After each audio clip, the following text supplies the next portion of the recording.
Fetal and neonatal alloimmune thrombocytopenia, FNAIT, results from an incompatibility between mother and baby for platelet-specific antigens.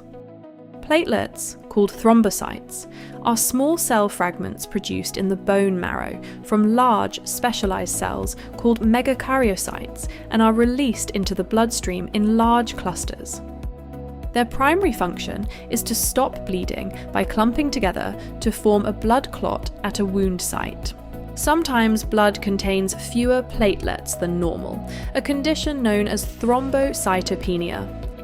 Every platelet has natural proteins on its surface, and incorporated into these are human platelet antigens, HPA. HPA1 is the most commonly involved in FNAIT, accounting for around 85% of confirmed cases.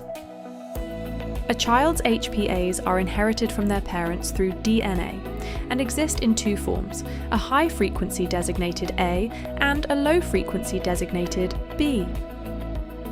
Only 2% of the population have the rarer B form. During pregnancy, fetal platelets cross the placental barrier into the mother's bloodstream.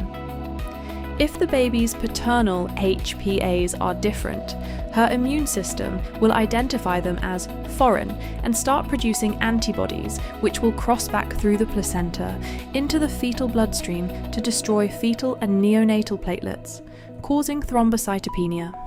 Frequently, the thrombocytopenia is mild and no medical intervention is necessary. However, babies with a severe condition may exhibit uncontrolled bleeding into major organs.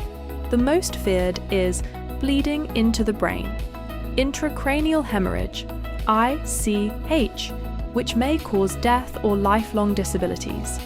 The blood test to confirm FNAIT is called HPA genotyping.